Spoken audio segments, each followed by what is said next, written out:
ओम भूर्भुवः स्वः तत्सवितुर्वरेण्यं भर्गो देवस्य धीमहि धियो यो नः प्रचोदयात्। अखंड ज्योति मात्र सत्ता विशेषांक सितंबर 2002 में आज का पाठ है बाल क्रीड़ा में झलकती दिव्य भावनाएं। भगवती की बाल क्रीड़ा में उनकी दिव्य भावनाओं की झलक दिखाई देती थी। कई तरह के खेलों में उनका सबसे अधिक प्रिय खेल था शिव पूजा। इस खेल को वह दिन भर कम से कम एक बार अवश्य खेला करती। कभी कभी तो उनका यह प्रिय खेल दिन में 2 से भी ज़्यादा बार दोहरा लिया जाता। खेल की शुरुआत भगवान महादेव के प्रतीक चिन्ह बनाने से होती। वह अपनी बहन ओमवती और बाल सखी सुखमती के साथ मिट्टी के शिव प्रतीक का निर्माण करती। उनकी विधिवत स्थापना करने के बाद पुष्प धूप दीप नैवेद्य एवं बेलपत्री से पूजा का क्रम चलता। यह पूजा बड़ी भक्ति अनुराग से होती। पूजन के अंत में सभी को भगवान शिव के पंचाक्षरी मंत्र ओम नमः शिवाय का जप करना होता।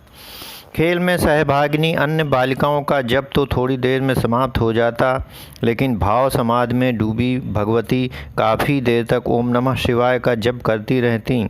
कभी कभी तो उन्हें यह सब करते हुए घंटों बीत जाते। साथ ही बालिकाएं थकने ऊबने लगतीं। यदा कदा तो उनको इसी तरह अकेला छोड़कर चुपचाप चली जातीं। उस दिन या दूसरे दिन जब दोबारा मिलना होता तो वे पूछतीं कि तुम्हें शिव पूजा करते करते अचानक क्या हो जाता है। जब करने के समय आंखें बंद करके जो बैठती हो तो बस उठने का नाम ही नहीं लेती। अरे भाई, पूजा तो हम लोग भी तुम्हारे साथ करती हैं, पर इस तरह होश हवास नहीं खोती। उत्तर में भगवती के बाल मुख पर हल्की सी रहस्यात्मक मुस्कान तैर जाती। इस हल्की हंसी में जो कुछ भी छिपा होता उसे साथ खेलने वाली बालिकाएं कभी न जान पातीं। किसी को भी पता न चलता कि यह पूजा महाशक्ति की अपने आराध्य महाशिव के प्रति आंतरिक अनुराग की अभिव्यक्ति है। इस पूजा में प्रीति पुरातन लखे न कोई वाली बात सार्थक होती। जब कभी उनकी बड़ी भाभी उनसे जरूर पूछ लिया करती, लाली तू इतनी पूजा क्यों किया करती है? जब देखो तो भगवान शिव के चित्र या प्रतीक के सामने आंखें बंद करके बैठी रहती। भाभी के इन सवालों के जवाब में वह हंस देती और कहती, अरे मैं कोई पूजा थोड़ी ही करती हूँ, यह तो बस खेल है। मुझे सब खेलों में यह खेल सबसे ज़्यादा पसंद है। उनकी इस बात की किसी के पास कोई काट न होती और खेल का सिलसिला इसी तरह रोज़ चलता रहता। इसी सिलसिले में नयापन जोड़ने के लिए वह अपने पिता जसवंत राव का सहारा लेती। वे उनसे शिव पुराण की कथाओं को सुनाने का आग्रह करती। भगवान शिव की लीला चरित्र सुनना उन्हें परम प्रिय था।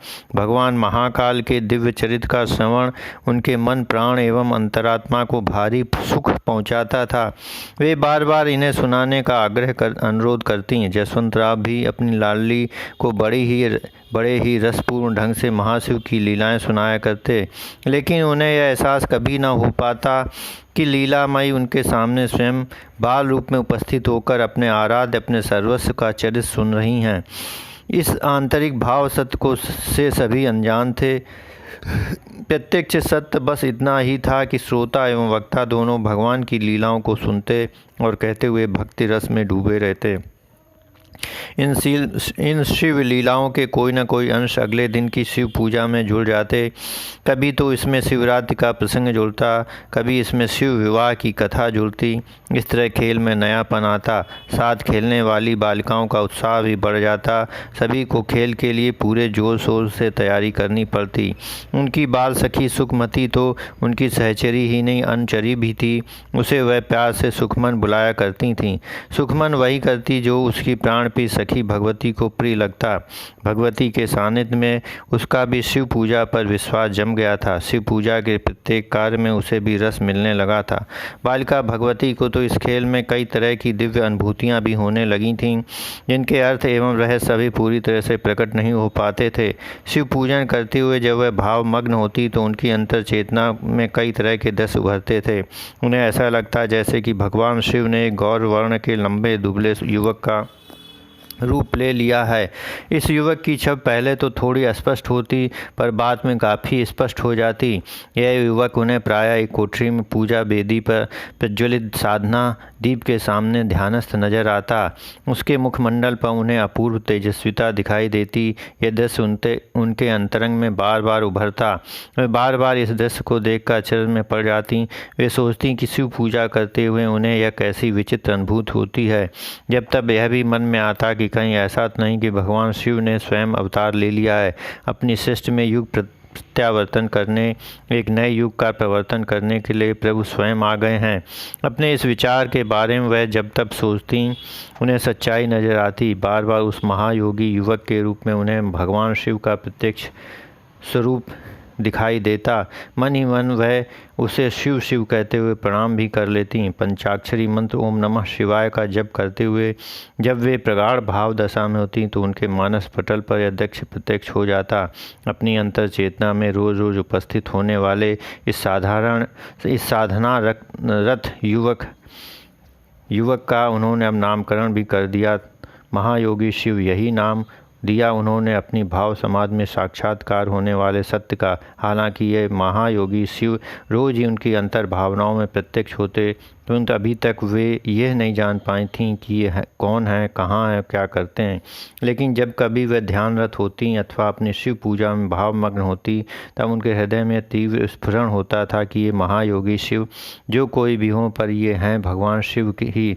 साथ ही यह भी स्पष्ट होता कि किसी न किसी तरह इनसे उनका अपना भविष्य जुड़ा हुआ है। शायद वह उन्हीं के द्वारा किए जाने वाले किसी कार्य में सहयोग करने के लिए आई हैं। खेल खेल में उन्होंने जो शिव पूजा शुरू की थी वह उन्हें दिव्य भावानुभूतियों में डुबोती जा रही थी, उन्हें अपने जीवन और भविष्य के प्रति जागरूक बना रही थीं। उनकी बाल क्रीड़ा में दिव्यता के तत्व सघन हो गए थे। इसी के साथ उनका क्रीड़ा में बचपन किशोरावस्था की ओर बढ़ने लगा था। योग साधना के जो तत्व खेल खेल में अंकुरित हुए थे वे अब पल्लवित होने लगे थे। उनके हृदय में साधना में जीवन के लिए अभिप्सा बढ़ने लगी थी। अपने आराध्य से मिलन के लिए पुकार तीव्र होने लगी थी। इस पुकार में भक्ति की सघनता, प्रेम की तरलता एवं अनुराग की सजलता सभी कुछ था। बालिका भगवती एक प्रखर योग साधिका के रूप में रूपांतरित होने लगी थीं। अपने प्रभु के प्रति भाव भरी पुकार में उनकी योग साधना का स्वर संगीत गूंजने लगा था। ओम शांति शांति शांति। अखंड ज्योति सितंबर 2002।